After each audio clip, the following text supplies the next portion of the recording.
தெருநாய்களுக்கு உணவளிச்சா அது குற்றம்னு சொல்றாங்க. தெருநாய்களுக்கு உணவளிக்க கூடாது.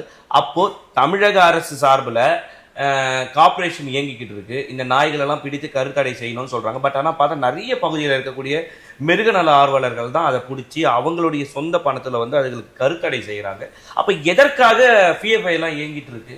அங்கே என்னதான் நடந்துட்டு இருக்கு உள்ள? இந்த மாதிரி எல்லா நாய்களையும் வந்து பிடிச்சி கருத்தடை பண்ணி திருப்பி அதே இடத்துல தான் விட போகிறோம். 13 மையம் ஆரம்பிக்க போகிறோம், கருத்தடை மையம்னு. இப்போ நாயே இல்லாமல் போகுது, அப்புறம் நீங்கள் யாருக்கு மருத்துவம் ஆரம்பிக்க போகிறீங்க? மருத்துவமனைவே தேவையில்லையே, நாயை தான் அழிக்கிறீங்களே, அப்புறம் எதுக்கு மருத்துவமனை?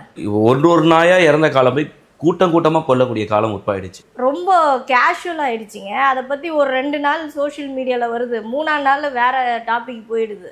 அவ்வளோதான் விஷயம் அவங்கள பொறுத்த வரைக்கும். இது அழிஞ்சு எப்போ தெரியும்னு தெரியுங்களா? இந்த சென்னையில் வந்து ராபரி, லேடிஸ்க்கு வந்து பாதுகாப்பு இல்லாமல், ஸ்ட்ரீட்டில் போகிற லேடிஸ்க்கு பாதுகாப்பாக போகாமல் இன்னும் அதிகரிக்க போகுது. அப்போ தான் இவங்களுக்கு தெரியும் அந்த நாயோட அருமை என்னன்னு. ஏன்னா இப்போ ரீசெண்டாக எடுத்த இடத்துல டாக் இல்லையாமா அந்த ஏரியாவில். அங்கே என்ன நடந்திருக்கு, அப்படியே போகிறாங்க, ஒரு 4 பேர் இறங்கி போகிறாங்க வீட்டில் கொள்ளடிக்கிறதுக்கு. ஒரு நாய் இருந்திருந்து அவங்கள அலர்ட் பண்ணியிருக்கோம்ல. அது என்ன சொல்கிறது, தமிழ் இந்தியை திணிக்க வேணான்னு சொல்கிறாங்க. ஆனால் இந்திக்காரங்க தான் இப்போ இங்கே உள்ளே வந்து வேலை செஞ்சிட்டு இருக்காங்க.